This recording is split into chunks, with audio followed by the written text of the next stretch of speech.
Happy Dhanatrayodashi.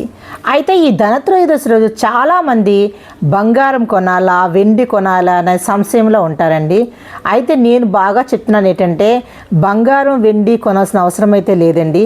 కాకపోతే మీకు ఉందనుకోండి, ఉన్నవాళ్ళైనా లేని వాళ్ళైనా సరే ఈ ధనత్రయోదశి రోజు మాత్రం ఒక చీపిరిని కొనుక్కోండి. అంటే ఈ చీపిరి అంటే మళ్ళీ ఎలాంటి చీపిరి అని మీకు డౌట్ రావచ్చు. ఇల్లు ఊడ్చే చీపిరి ఉంటుంది కదా, దానిని కొనుక్కోండి. ఒక్క చీపురు కొనండి. ఇంకా మీకు డబ్బులు ఉన్నాయంటే చిన్న రాగి వస్తువు ఏదైనా కొనండి.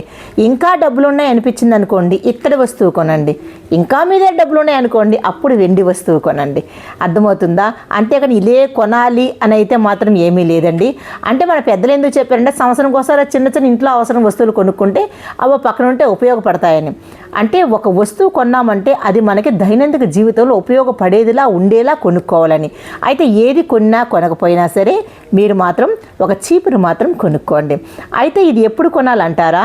శనివారం మాత్రం మనకు ధనత్రయోదశి సాయంత్రం సమయంలో తగిలినా సరే మనం శనివారం రోజు చీపురు కొనకూడదు. కాబట్టి ఆదివారం మధ్యాహ్నం దాకా ఉంది కాబట్టి మీరు చీపురుని ఆదివారం 10-11 గంటల లోపు కొనుక్కొని ఇంటికి తెచ్చేసుకోండి.